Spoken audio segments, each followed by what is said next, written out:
if you are in areas, London being a good example, but other areas where there is an increase in crime, what is the role of the Police and Crime Commissioner? And actually, you know, shouldn't they be holding the police to account if they are failing?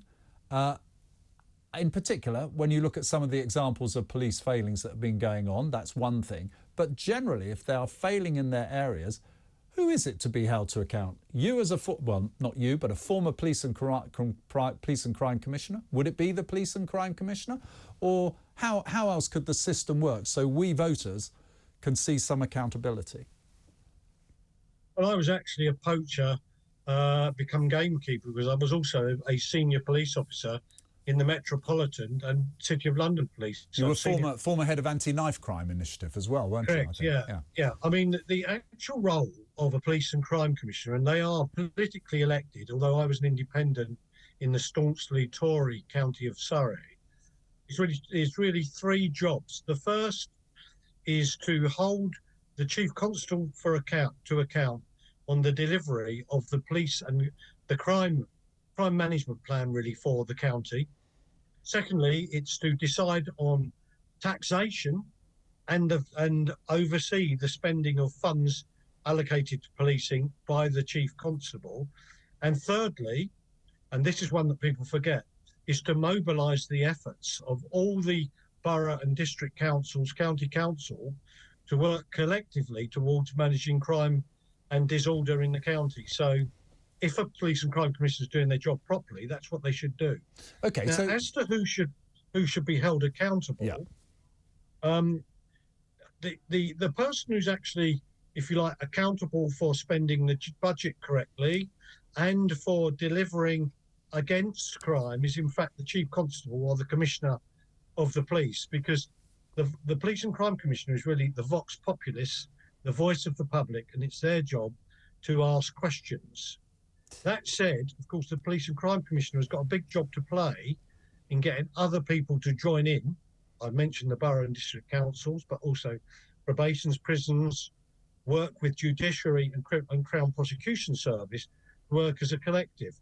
But the real people to hold to account with the crime issues in the country are, without doubt, the government that's in power at the time, because they're the ones who've got the big stick or the influence in that. They hold most of the budget, and secondly, they are the ones who can legislate accordingly to deal with particular offences.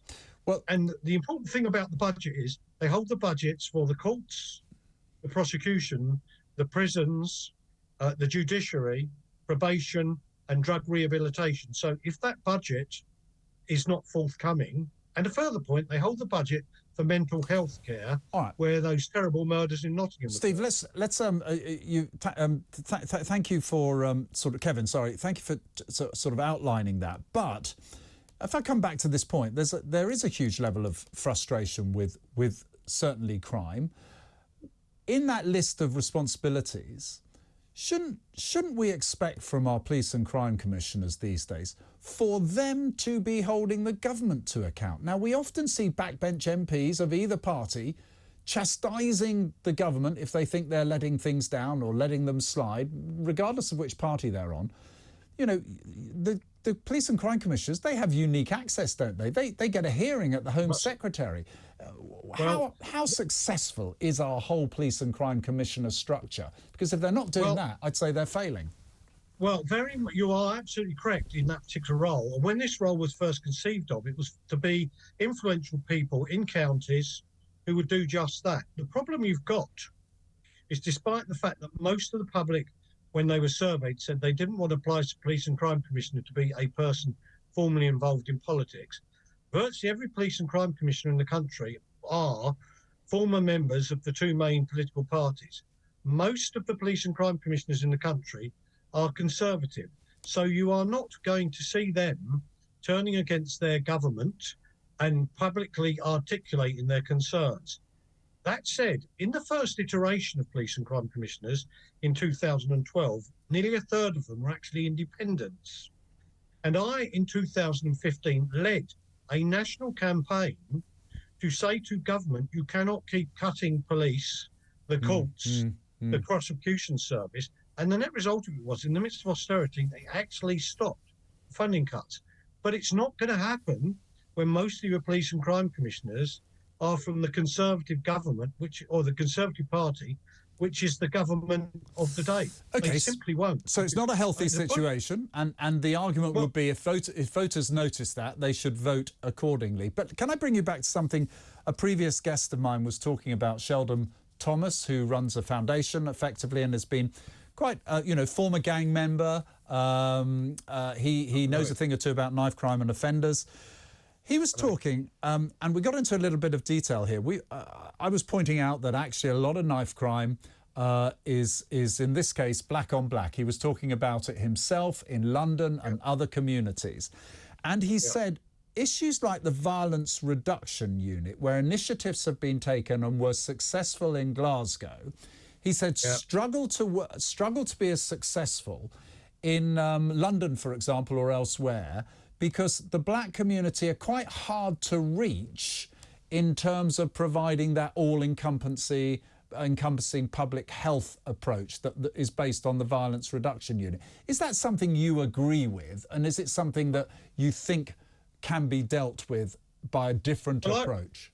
I was serving at the time when the Strathclyde Police, and later on Police Scotland, a violence reduction public health approach was being postulated. Indeed, I was on the Strategic Command course, which is kind of a senior police officer case, with one of the great advocates of it. One of the things that people forget about this so-called public health approach is that a key plank of the Violence Reduction Unit was an enhanced and dedicated stop and search of the essentially white Scottish boys carrying knives. And that's kind of forgotten by all the advocates who don't like stop and search. And indeed, the then Chief Constable of Strathclyde, later Chief Constable of Scotland, a chap called Stephen House, who was later Deputy Commissioner in the Met, was criticised by lots of activists saying, why are you making the Scottish police so hot on stop and search in Glasgow and the cities? It was because he wanted to drive down knife crime. And the point I make around this, and I always do, as the former head of the Met anti-knife crime operation in 2008 that resulted in a 70%, note the figure, it was huge, 70% reduction in youth murders across London, the key plank of it was dedicated stop and search by motivated, hand-picked teams of officers. And whether or not people like it, if you want to get in front of knife crime, you've got to create a high degree of certainty to people that they will be caught by stop and search carrying knives, and there will be a consequence. Well, you won't find... Because teenagers don't have long attention spans. If you focus them on one thing, which is the feds are going to stop and search you, it acts as a significant deterrent. Okay, listen, you won't find a slither of difference between the two of us on that. Where, however, I'd be interested in your view is, it's all very well you stop and searching them and finding something, taking it off them and prosecuting. Under the law, if it's a second offence, these guys should be going to jail. The justice system isn't doing its job, though, is it? Because at the moment, you're meant to have mandatory sentencing for being convicted of carrying a knife or a bladed instrument for the second offence. Only 60% are actually going to jail. Yeah, you're correct. But let me just finish that one to show you there's another side to that problem. In the last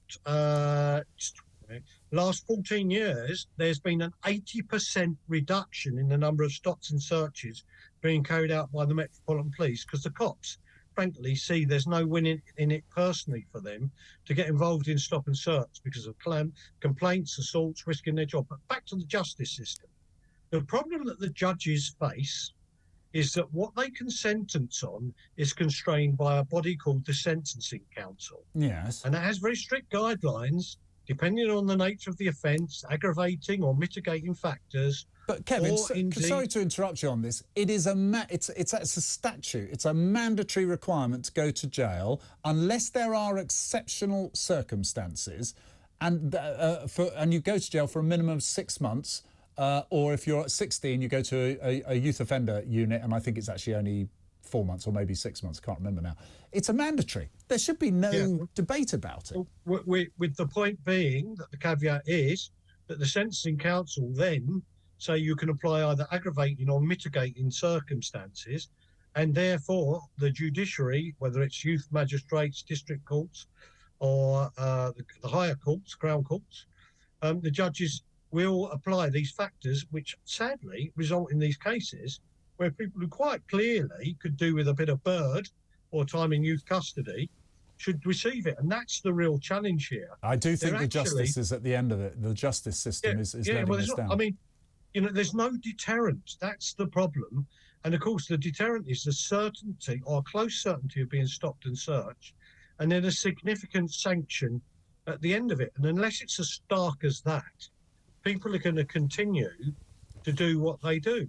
Because, and I'll give you an example, and this is absolutely... Go on then, just briefly. In 2010, there was a dreadful murder in Victoria Underground Station booking hall, where a bunch of kids from Fulham went for an arranged school fight with a bunch of kids from Notting Hill. And when we got hold of the phone of one of the kids from Fulham, who'd actually ended up stabbed to death in this incident, it said, don't go through Hammersmith Broadway because the feds are hot on stop and search there. Get the bus.